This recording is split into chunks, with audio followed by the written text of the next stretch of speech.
students, I am Sharon Stanley, Assistant Professor, PG Department of English, Don Bosco College, Kottayam. Lecture 2 on creating writing paper. In the previous lecture, I discussed the major elements of poetry.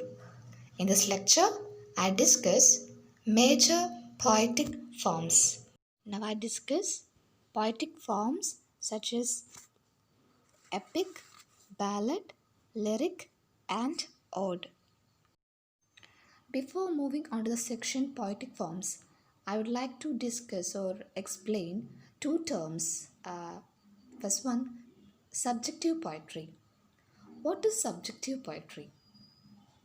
In a subjective poetry, subject matter is provided by the poet's own thoughts and feelings, and it expresses his own, that means poet's reflections upon what he has seen or heard. The poet here records his own personal and unique vision. For example, lyric. Lyric poems are example of subjective poetry. Next, objective poetry. In objective poetry, the subject matter is supplied by external objects such as deeds, events, and things seen around us. Here, the poet stands as a detached observer. Example, epic. Now I explain what is epic poetry. An epic is a long narrative poem and it is exalted in style and heroic in theme. It narrates a story of an event or of a series of events, whether historical or imaginary, concerning heroic action. Now I discuss the distinctive qualities of the true epic. It is a long narrative poem. It is communal in character. That is, it embodies the thoughts and feelings of the whole race rather than those of an individual. It implies that it is objective rather than subjective in character.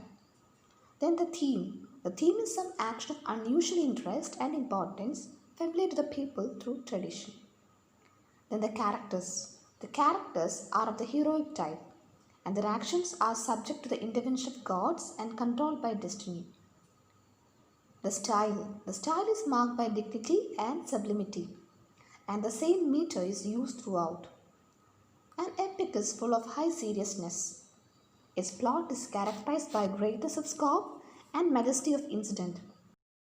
An epic follows certain conventions. First, the theme of the epic is presented in the first few lines, and it is accompanied by a prayer or invocation to a deity or muse. The statement of the theme is technically called the preposition and the prayer invocation. Virgil's Aeneid and Milton's Paradise Lost begin with a clearly defined preposition and invocation. Next, the epic employs Homeric epithets and Homeric similes. The action is often controlled by supernatural agents. And the epic contains a number of thrilling episodes such as battles, duels, etc. The epics are divided into books or cantos, usually 12 in number. I hope it is clear this far. Now I discuss the poetic form ballad. Ballad, it is communal in origin. It is objective or impersonal in character. It usually relates a tale about love, war, pity, hatred, etc. in a simple manner.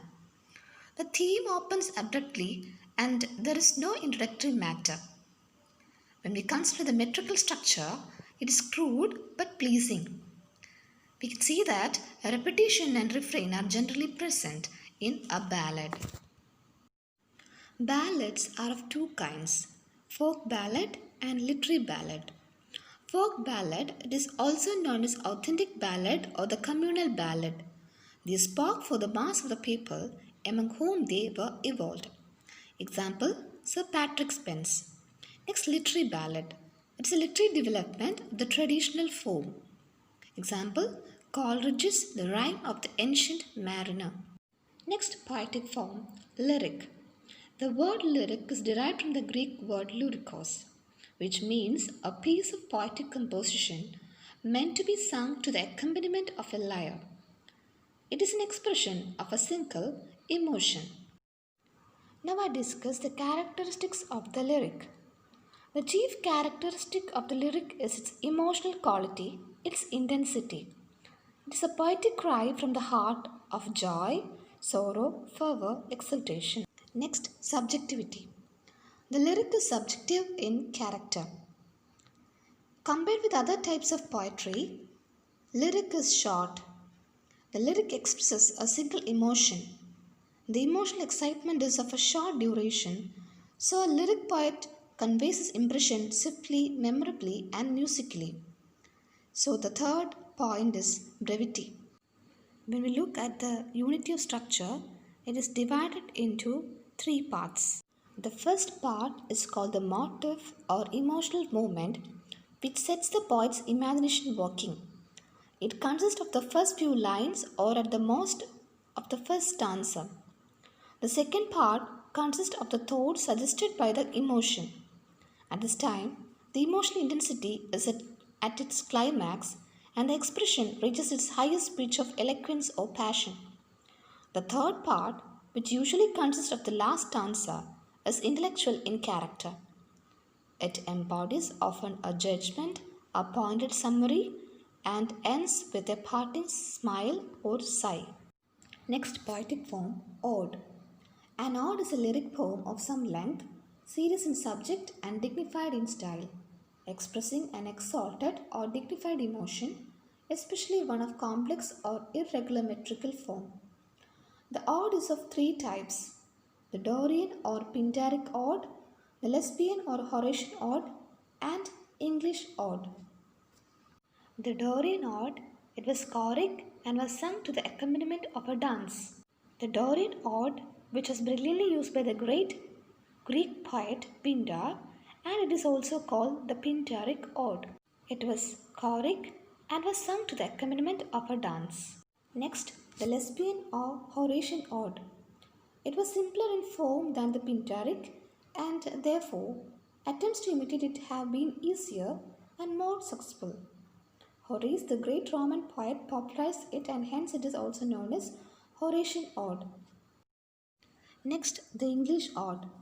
The English ode is called irregular because it does not follow the structure either of the Pindaric or the Horatian ode. There are many beautiful examples of the irregular ode in English poetry. They are far removed in spirit as in form from the classical models. The irregular ode became popular during the Romantic period. Next, important characteristics. It is exalted in subject matter and dignified in language, tone, and style. It may be personal and subjective, and the ode is often addressed directly to the being or the object it treats of. I hope it is clear this far. Please do the assignment.